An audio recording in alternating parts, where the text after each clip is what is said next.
I thought this was super interesting. Crunches, is that the only way to get six-pack abs? So I had to dig around to see if I could find some research in this area, right? And the assumption here is that doing an exercise for a specific muscle group, well, that's going to force the body fat over the muscle to go away. Think about that for a second. Exercising a muscle group's gonna, that's the assumption. That's what people think, that they've got to get, they got to do crunches. So I actually found a randomized control trial, right? Look, testing exactly this in the Journal of Strength and Conditioning resource. There's 24 subjects. They had maintenance calories, so they weren't a deficit. The control group was no ab exercises. And then they had the other group do ab exercises 5 times a week, 7 exercises, 2 sets of each of all these things. I'm sure we've all done these, right? These all look familiar to you guys?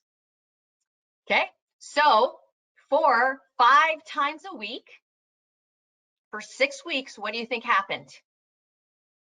Well, here are the results taken directly from the study, right? As you can see, there were no significant difference in the control or the exercise group before versus after. And so what was the conclusion? Abdominal exercise did not result in changes in measures of abdominal fat, measured by DEXA, which is a very high quality way to measure body composition, waist circumference, and compared to the control group. Surprise, Neal?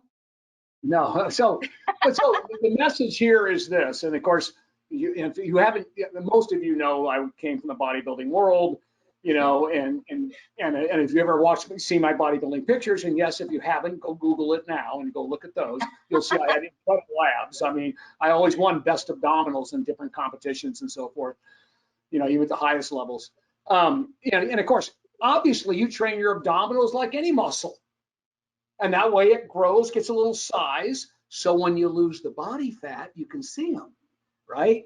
But by working your abdominals like this does not make the fat go away from there. Otherwise, if there was such a thing as spot reducing, people that chew gum would have skinny faces. Okay, always. And then, by the way, when you walk, about the only thing that moves is your butt. So why is there any fat on your butt? That's where you're constantly moving. So again, we know there's no such thing as spot reducing. And I think that's the message here. Yeah. So again, what does the evidence show? Essentially, that crunches aren't the way to. Yeah. They're a way to build muscle there, though, and you need it for your core. It's all good. So don't shun them, but that's not. You can't spot reduce. Yes, you can't spot reduce.